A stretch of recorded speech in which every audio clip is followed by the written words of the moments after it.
How you doing, everybody? Nexus Lobo Scat Charger here. Welcome back to the channel. Today is September 22nd, 2020, and it marks the 1-year anniversary since I purchased the Scat Pack here at the dealership in Tucson.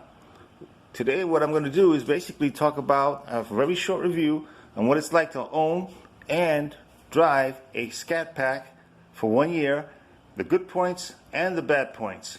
So let's get started. First thing, exterior.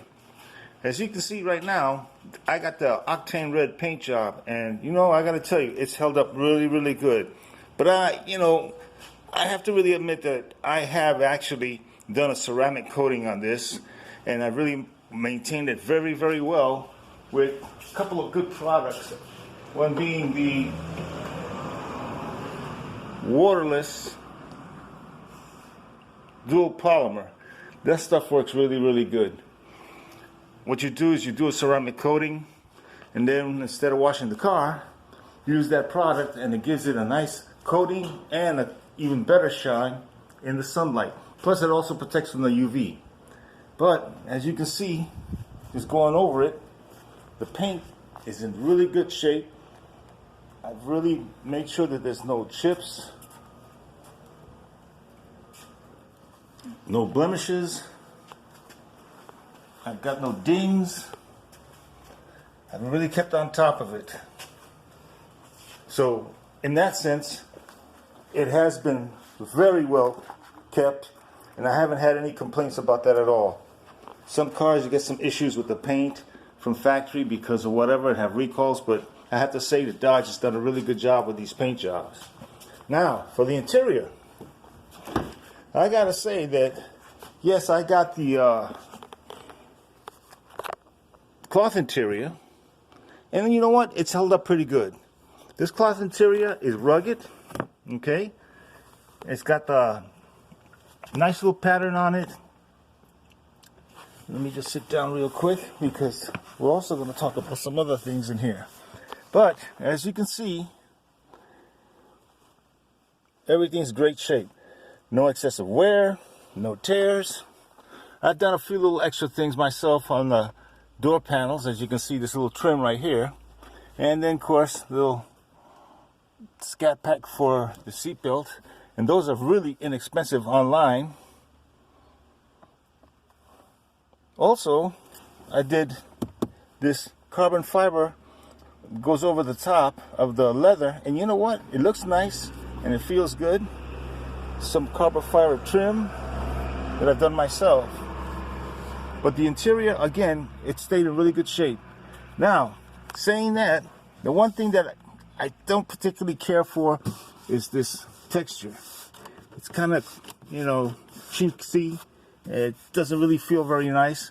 But the 2020s and the 2021s appear to have that change. They got that nice smooth texture, soft touch. Now, luckily here, I got the center right here. This little guy, it's leather. And also the armrests are leather. So they gave some deal there where you could have some comfort of leather. Now the steering wheel, I can't complain. This is one of the best steering wheels I've ever had the pleasure of owning in the car. It's good grips, got all the controls right where they need to be. The only thing that, again, I don't particularly care for is this right here. It's useless. They should have put something on there that can be used. But again, this is Dodge. This right here is okay. It's still plastic, but don't look too bad. I had the 2014 Dodge Charger, and this was in a kind of simulated chrome plastic, and that really looked chintzy. So at least this is a little bit better. Okay, so one of the things we'll take quick is start this little guy up.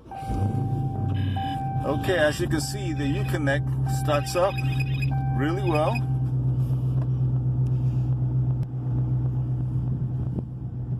Then you get a chance to hit the custom, so you don't have to do it when you're on the drive, because down here you do have the drive modes that you can switch out. And you also have your mute, launch control, screen off, and your stability and other controls there. Now, again, you can control your environmental switches, up and down temperatures, AC and all that from the Uconnect if that's what you prefer to do, or you can do it manually. So that gives you a good choice there. Again, all these controls work good. This right here on the Uconnect, the only little thing that I have with that I feel is a little bit of a problem, and I'm just trying to be honest here, is that it takes sometimes a while for all the apps to load. Then the biggie that I have, you'll see here in a minute, is why does it take so long to even get the performance pages to load? Now, the big issue that I've had with this is the performance pages have had some errors loading quite a few times since I've had it this year. I've taken it to the dealership, they turn around and they put some kind of little software patch, but since then, and I did this about 3 weeks ago, since then I've had it one error where it didn't load. The only way to fix that is, you know, if you're not going to go to the dealership and you're going to put up with it, just shut the car down, make sure it's totally shut down for at least 1 hour. Let everything go to sleep. You cannot open the doors, you cannot open the trunk, you can't pop the hood. You have to just shut everything and walk away for an hour. Once the system goes completely to sleep for 1 hour, you come back, you start the car, lo and behold, you'll be able to load your performance pages. It's annoying because sometimes you may need them for when you go to the track, or you're doing some items that you want to check on to see the performance of your car, and then you go to hit, you know, your performance pages and they don't load. But there you have it. Now here, I'm going to try it now and see if this thing, there we go, look at that. Now that's quick. Sometimes it's quick and sometimes it's not.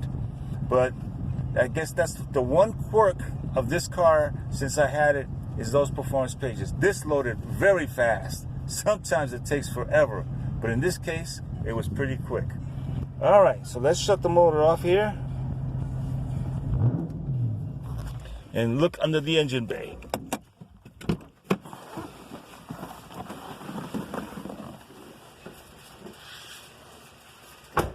Since I've had the car, I've had a couple of mods.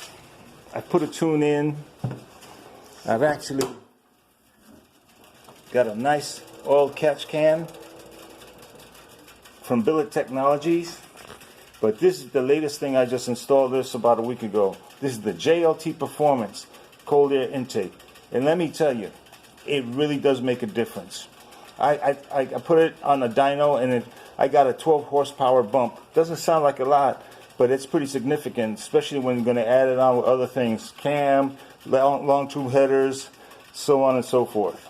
But as you can see, the engine bay is absolutely clean. I take it to car shows too, and I got quite a few trophies over the last year.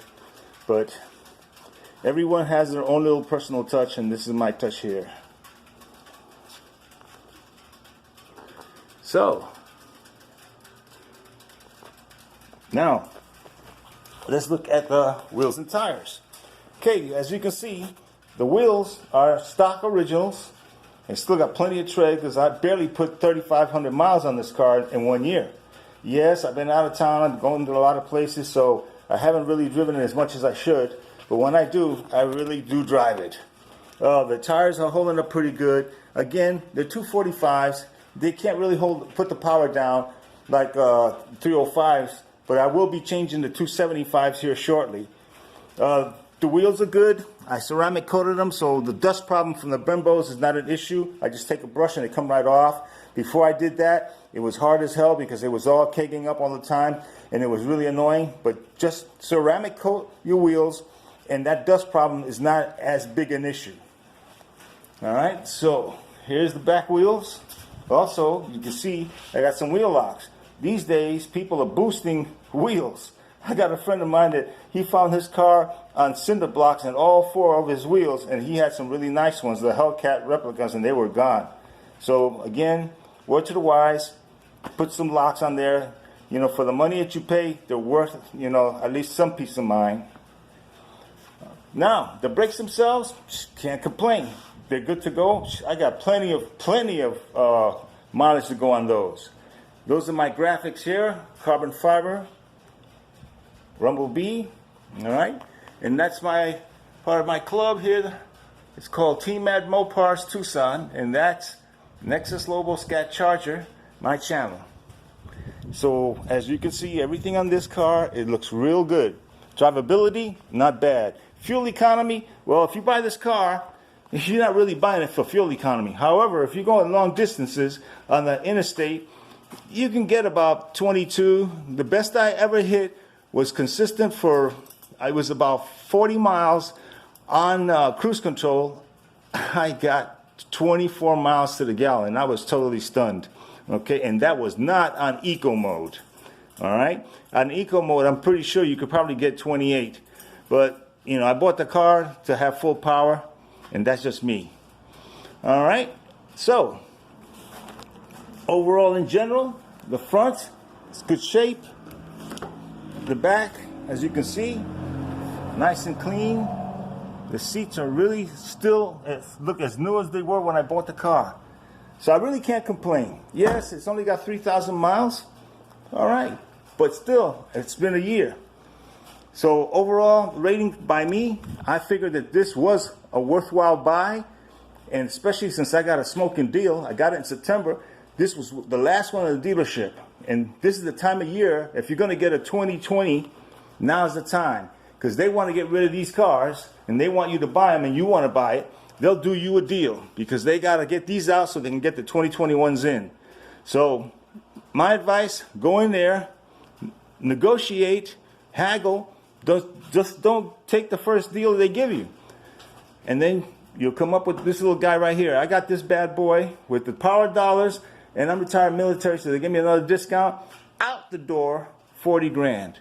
And to me, that was a damn good deal, and it has been worth it. It's a fun car to drive. It really is a blast. Got plenty of power, plenty of torque. You can't beat it. So my overall rating is, I give it from 0 to 10, I give it a solid 9.